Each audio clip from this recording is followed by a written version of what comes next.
Good morning students, this is Alok Kumar from Milton English classes. और आज मैं आप लोगों के लिए लेकर आया हूँ क्लास 11 के लिए एक बहुत ही शानदार कॉन्सेप्ट।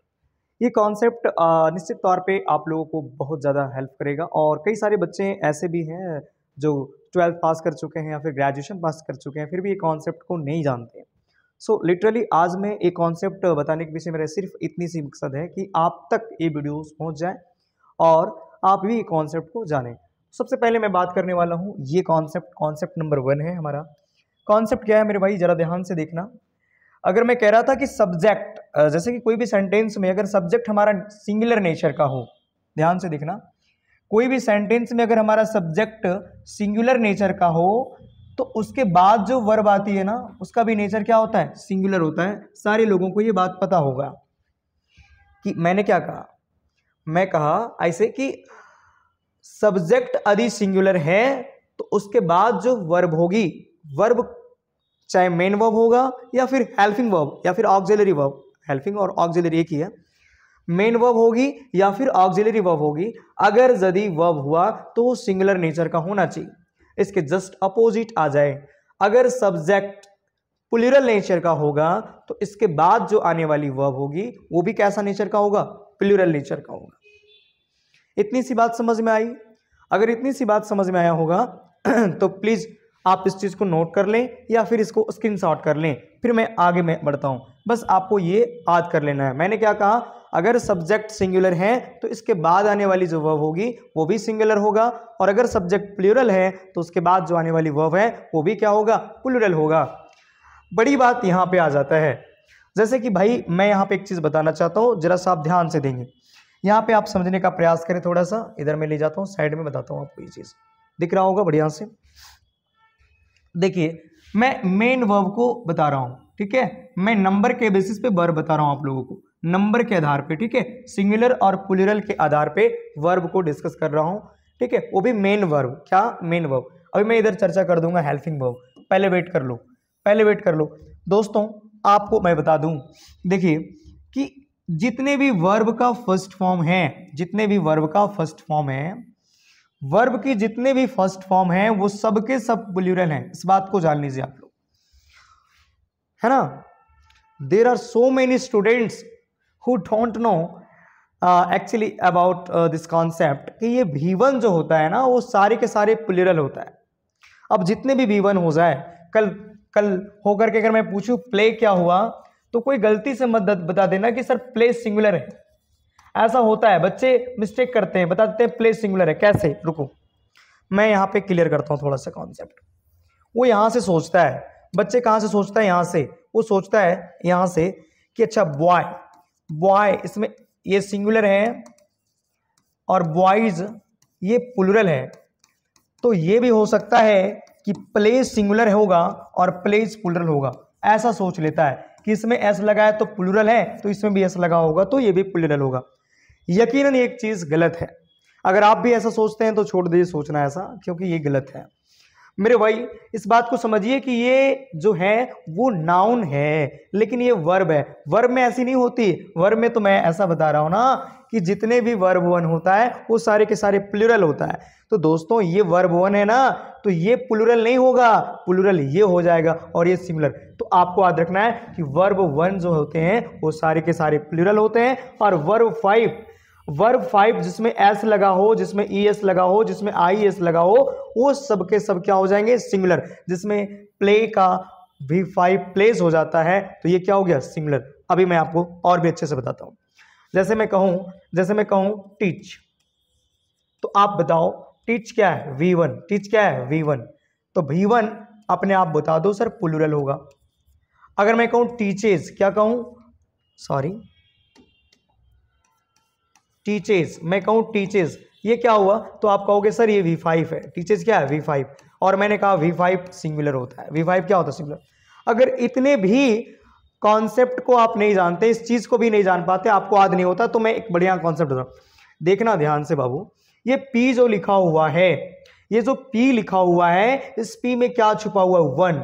मीन्स V1 जो होता है वो प्लूरल होता है। और ये 5 में और ये S में क्या अंतर दिख रहा है, A5 और S सिमिलर दिख रहा है मेरे भाई। मीन्स V5 क्या हो जाएगा, सिंगुलर हो जाएगा। अब यहां से मेरा एक बड़ा कॉन्सेप्ट डेवलप हो गया। अगर मैं कहूं आई वी यू और दे, आई वी यू दे, ये जो आपने देखा, और फिर मैं यहां कहूं, इसको मैं थोड़ा सा ऊपर उठा दूं, थोड़ा छोटा करके मैं यहां पे लिखता हूं, आप समझ लेना, ठीक है। फिर मैं यहां पे लिखता हूं ही राजू सी। अब मैं अगर आपसे कहूं, अगर मैं कहूं स्पीक, मैं कहूं स्पीक और फिर मैं कहूं स्पीक्स, स्पीक्स, तो क्या आप लगाओगे? ध्यान से समझना मेरे भाई। पहले ये बताओ कि ये V1 है, 1 है मीन्स P है, मीन्स प्लूरल है। ये V5 है मीन्स ये सिंगुलर है। क्या है? सिंगुलर है। अब मैं आपको बताऊं कि कनेक्ट करना ये present indefinite tense, present indefinite tense है। प्रेजेंट इंडेफिनिट टेंस में मेरे भाई सब्जेक्ट के बाद वर्ब का फर्स्ट फॉर्म एंड वर्ब का SES फॉर्म यानी V5 प्लस ऑब्जेक्ट होता है। इस वाले कॉन्सेप्ट में यहां मैंने सब्जेक्ट लिख रखा है और V1 और V5 डाला है।